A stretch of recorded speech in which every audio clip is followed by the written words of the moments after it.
तुम्ही जर SC किंवा ST कॅटेगरीत असाल आणि तुमचं वार्षिक उत्पन्न 5 लाखांच्या आत असेल तर डॉक्टर बाबासाहेब आंबेडकर फाउंडेशन या फाउंडेशनकडून एक स्कीम चालवली जाते, डॉक्टर आंबेडकर वैद्यकीय मदत योजना। या योजनेअंतर्गत तुम्हाला गंभीर आणि जीवघेण्या आजारांसाठी 1.5 लाख रुपयांपासून ते 3.5 लाख रुपयांपर्यंत आर्थिक मदत या फाउंडेशनकडून दिली जाते। आता याच्यामध्ये कोणकोणती कागदपत्र लागतात सगळी माहिती सांगतो। किडनी आणि अवयव प्रत्यारोपणासाठी 3.5 लाख रुपयांपर्यंत मदत दिली जाते। किडनीची सर्जरी आणि डायलिसिससाठी 3.5 लाख रुपयांपर्यंत, कॅन्सर आणि कॅन्सरच्या उपचारांसाठी 2.5 लाख रुपयांपर्यंत, मेंदूच्या शस्त्रक्रिया आणि उपचारांसाठी 2 लाख रुपये, इतर आजारांसाठी 2 लाख रुपये, हृदयाच्या शस्त्रक्रियेसाठी 1.5 लाख रुपये, पाठीचा कणा आणि मणक्यासाठी 1.5 लाख रुपये अशा प्रकारची आर्थिक मदत केली जाते।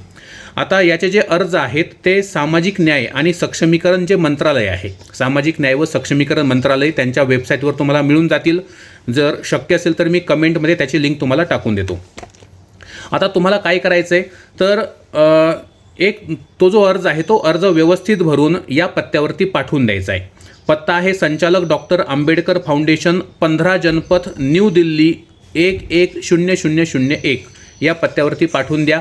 कागदपत्र कोणकोणती लागतात? जातीचं प्रमाणपत्र लागेल, उत्पन्नाचं प्रमाणपत्र तहसीलदार आणि त्यांच्या वरच्या अधिकाऱ्यांकडून प्राप्त झालेलं, आधार कार्ड लागेल, रेशन कार्ड लागेल, अंदाजित खर्च तुमच्या त्या शस्त्रक्रियेसाठी किंवा त्या उपचारांसाठी अंदाजे किती खर्च येणार आहे याबाबतचं वैद्यकीय अधीक्षकांचं पत्र लागेल, वैद्यकीय अधीक्षकांचं। आता यासोबतच तुम्हाला एक शिफारससुद्धा लागणार आहे। तुम्ही तुमच्या जिल्ह्याचे जे खासदार आहेत, विद्यमान खासदार, त्यांची शिफारस घेऊ शकता किंवा तुमच्या जिल्ह्याचे कलेक्टर त्यांचीसुद्धा चालते, आरोग्य सचिव, सामाजिक न्याय विभागाचे सचिव किंवा डॉक्टर आंबेडकर फाउंडेशनच्या जनरल बॉडीचे सदस्य यापैकी एखाद्याची शिफारस तुम्हाला यासाठी लागणार आहे। त्या शिफारशीचं पत्र अधिकृत लेटर हेडवर आपल्याला घ्यावं लागेल। हे सगळे डॉक्युमेंट्स आणि तो अर्ज तुम्ही काय करायचा आहे, जो तुम्हाला पत्ता मगाशी मी सांगितला त्या पत्त्यावर हे डॉक्युमेंट किमान 10 ते 15 दिवस आधी, ज्यावेळी तुमची ही शस्त्रक्रिया किंवा हे उपचार होणार आहे त्याच्या 10-15 दिवस आधी पाठवून द्या, त्यानंतर त्याला मंजुरी मिळते। आता आयुष्मान भारत योजनेचा जर तुम्ही लाभ घेत असाल तर ही योजना तुम्हाला लागू होत नाही।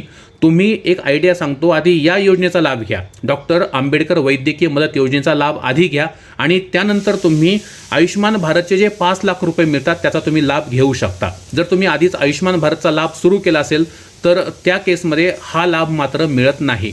तेव्हा ही आयडिया आहे, आधी डॉक्टर आंबेडकर योजनेचा लाभ घ्या, त्यानंतर आयुष्मान भारतचा लाभ घ्या। जास्तीत जास्त लोकांना व्हिडिओ शेअर करा, लाईक करा, सेव्ह करा, फॉलो करा। धन्यवाद।